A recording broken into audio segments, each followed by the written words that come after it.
세계를 만나는 시간 나우 함께하고 계시는 지금 시각 10시 42분 14초 막 지나고 있습니다.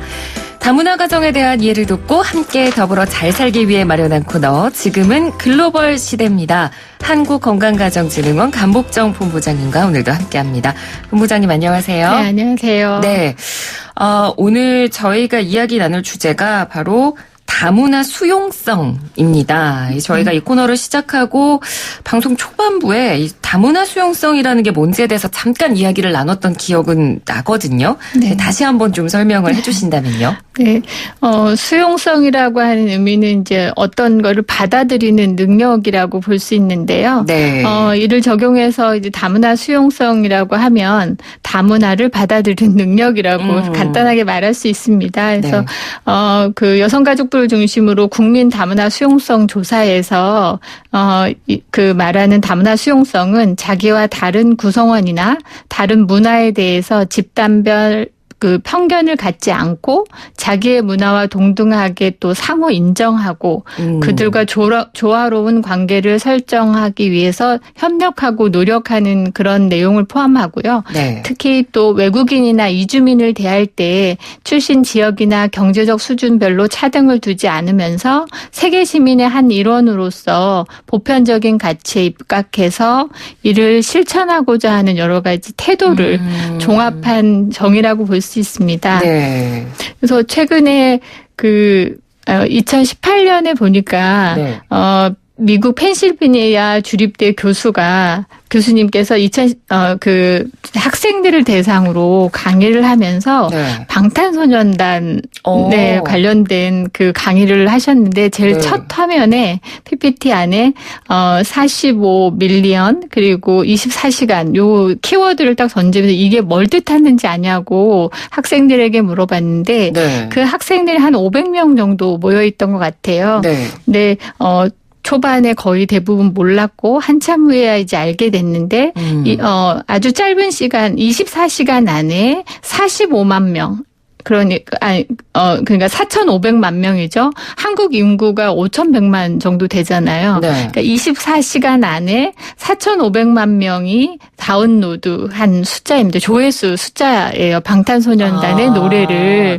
네, 그러면서 이 교수님께서 말씀하신 게 이 자리에 모인 학생들이 그 BTS 노래를 못 들어본 사람들이 대부분인데 이것은 여러분들이 좀 격리된 세계 속에서 살고 있는 거다라는 메시지를 이제 전하시면서 전 세계적으로 BTS가 이런 기록을 깨고 있는데 그 BTS의 이런 방탄소년단과 글로벌 동향의 중요성을 이제 이 마케팅 수업에서 강의를 하시면서 네.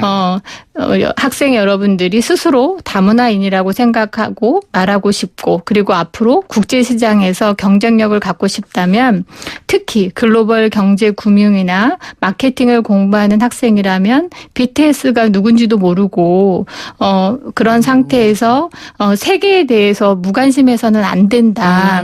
그런 말씀을 하시면서 지금의 세계 경제에 살아남을 수도 없다. 그런 상황을 그런 강의 자료로 쓸 만큼 굉장히 중요한 메시지를 던지는 그런 내용이었어요. 이 부분에 대해서도 미국인과 한국인이란 그런 내용도 있고 또 BTS가 노래를 다 한국어로 하잖아요. 네. 그런 문화에 대한 그런 또 차이도 있는데 이런 모든 게 다문화 수용성하고도 관계가 됐다고 봅니다. 그렇군요. 굉장히 의미 깊은 내용이라고 할 수 있겠습니다. 그 국민 다문화 수용성 조사라는 걸 3년에 한 번씩 국가에서 진행하는 게 있다면서요. 네. 여성가족부가 2012년부터 다문화 수용성 지수를 개발해서 주기적으로 그 조사를 하고 있는데요. 네. 올해 2018년까지 총 3번 실시를 했습니다. 네. 그래서 다문화 사회 시민의 다문화 수용성을 점검하고 다문화 수용성 변화의 양성을 파악해서 미래를 예측하면서 정책적인 그 수립의 기초 자료로 활용을 하고 있는 건데요. 일반 국민과 청소년 대상으로 지수가 다르고 네. 다르게 조사되는데 대부분 이제 같은 내용이고요. 전체적으로 다양성 성격과 관계성, 보편성의 그 3개 차원에서 전체적으로는 8개 하위 구성 요소로 되어 있습니다. 네. 그래서 이 내용 안에는 문화 개방성과 국민 정체성, 그리고 고정관념 및 차별, 일방적인 동화 기대라든지 거부 회피 정서, 상호 교류 의지, 이중적인 평가, 세계 시민 의지 등의 이런 구성 요소를 담고 있습니다. 네.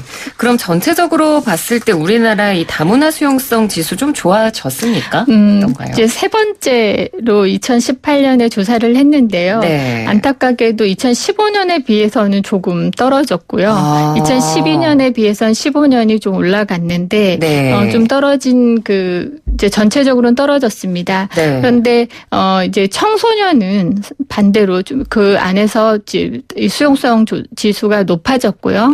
성인은 좀 떨어진 것으로 나타났습니다. 네. 그래서 전체적으로 보면 청소년과 일반 국민의 격차가 어떻게 보면 더 벌어졌다고 볼 수 있습니다. 그러니까 성인과 청소년이 좀 차이가 난다고요? 네. 그 이유는 어디에 있을까요? 뭐 여러 이유가 있겠죠. 근데 이제 네. 아무래도 청소년들이 이제 접하는 그런 그 세대나 이런 부분도 다르고 또 성인으로서 겪는 여러 가지 사회적인 문제라든가 이런 부분도 있는 것 같습니다. 네.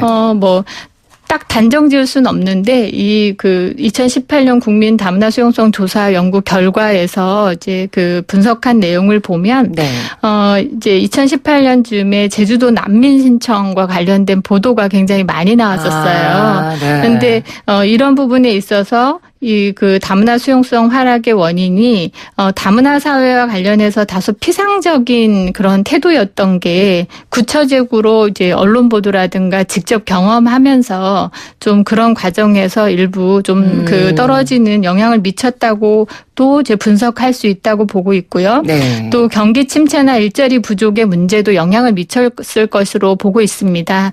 일반적인 이제 기존 국내 연구에서도 사회 경제적으로 낮은 계층이 이민자 집단에 대해서 부정적인 태도를 지니는 것으로 분석되고 있는데요. 이와 이제 다문화 수용성과 관련해서도 2015년에 비해서 하락 경향이 뚜렷한 것으로 보면은 아무래도 이런 경기 침체나 일자리 부족의 문제가 전체적으로 성인의 다문화 수용성 하락에 영향을 미친 것으로 추측하고 있습니다. 네. 그래도 뭐 어느 정도 이거는 다행이라고 봐야 될 것 같기도 한데 단일 민족 지향성. 네. 이 부분은 또 전반적으로 하락하는 추세였어요. 예. 네. 한국은 역사적으로 순혈주의에 기초한 단일 민족주의적인 관점을 유지했었어요. 네, 그렇죠. 제가 초등학교 다닐 때 한 3, 40년 정도 전 얘기지만 우리는 민족 중흥의 역사적 사명을 띠고 등등의 국민교육 헌장을 낭독하고 외우고 그렇게 했었거든요. 근데 네. 아마 청취자분들 중에는 모르는 분들도 많이 계실 것입니다. 이렇게 일반 국민의 전체적인 수용성 지수는 좀 낮아졌지만 네. 단일 민족 국가 지향성 수준을 묻는 이제 조사 항목에서 모두 그런 점수가 조금 낮아진 것을 보면은 국민의 의식이 개방적인 방향으로 좀 변하긴 했다. 이렇게 볼 수 있고요. 네. 여러 민족을 국민으로 받아들이면 국가의 결속력을 해치게 된다는 문항도 2015년에 37.7%에서 2018년에는 34.9%로 낮아졌습니다. 그리고 한국이 오랫동안 단일 민족 혈통을 유지해온 것은 매우 자랑스러운 일이다라는 것도 2015년에 비해서 2018년에 약 7% 하락한 46.5%로 나타났고요. 네. 한국이 단일 민족 국가라는 사실이 국가 경쟁력을 높이는 데 도움이 된다라는 문항에 대해서도 약 6.7% 정도 낮아져서 18년에 34.3% 정도 있습니다. 네. 요즘 다문화 가족 자녀들이 성장해서 군입대를 많이 하고 있습니다. 그렇겠죠. 네. 네. 군대에서 장관 임관 선서라든지 병사 입대 선서에서도 네. 이런 다문화 시대에 맞춰서 국가와 민족을 위하여라는 이런 단어가 네. 국가와 국민을 위하여로 개선이 되었어요. 아무래도 우리 정균영 아나운서님도 이제 아나운서니까 행사 사회를 많이 보실 텐데 국민의례 진행하죠. 바뀌었죠. 예. 네. 그 정부 행사에서 이제 국기에 대한 경례를 하게 되는데, 기존의 1974년에 만들어진, 국기에 대한 경례에는 조국과 민족의 무궁한 영광을 위하여 민족이라는 단어가 그렇죠. 들어갔었죠. 네. 근데 한국의 다문화 가족 정책이 2006년부터 시행이 됐거든요. 네. 그래서 2007년에 국기에 대한 경례가 바뀌었습니다. 네. 거기에 뭐라고 나오냐면 지금 저희가 이제 많이 쓰고 있는 건데 자유롭고 정의로운 대한민국의 무궁한 영광을 위하여로 바뀌었어요. 그래서 민족이라는 그런 단어가 없어졌습니다. 네. 아마 모르시는 분들도 많으실 거고 아시는 분들도 계시겠지만 국민의례 이 부분이 바뀌었다는 거, 그리고 이 국민의례의 이 문장이 바뀐 것도 어떻게 보면 다문화 수용성이 그만큼 반영됐다라는 네. 현상이라는 것도 우리가 이 시간을 통해서 알 수 있게 되는 것 같습니다. 그러니까 다문화 수용성 지수가 높을수록 다문화 가족을 더 잘 받아들일 수 있고 잘 네. 이해할 수 있다라는 거잖아요. 근데 이 지수가 연령별로도 좀 차이가 있나요? 네. 전체적으로는, 그 성인과 청소년에서 이제 그 연령이 높을수록 점수가 좀 낮게 나타나긴 했는데, 네. 청소년의 경우에는 중고등학생의 차이가 별로 크지 않습니다. 그리고 전체적으로 수용성도 70점대가 넘고요. 네. 그런데 일반 성인의 경우에는 20대가 55.6점인데 반해서 50대는 51.49점이고 특히 60세 이상의 연령층에서는 다문화 수용성 점수가 48점 정도 됩니다. 그래서 연령대별로 크게 차이가 있는 것으로 나타났습니다. 네, 뭐 아무래도 지금의 5, 60대 분들이 어렸을 때와 뭐 현재 환경을 비교했을 때 아무래도 지금 다문화 가정인 친구들도 훨씬 더 늘었을 거고, 그리고 예전에는 다문화 교육이라는 걸 따로 받은 경험이 없잖아요. 네. 그러니까 이런 어떤 전체적인 환경 변화도 좀 작용을 했을 것 같아요. 네. 네.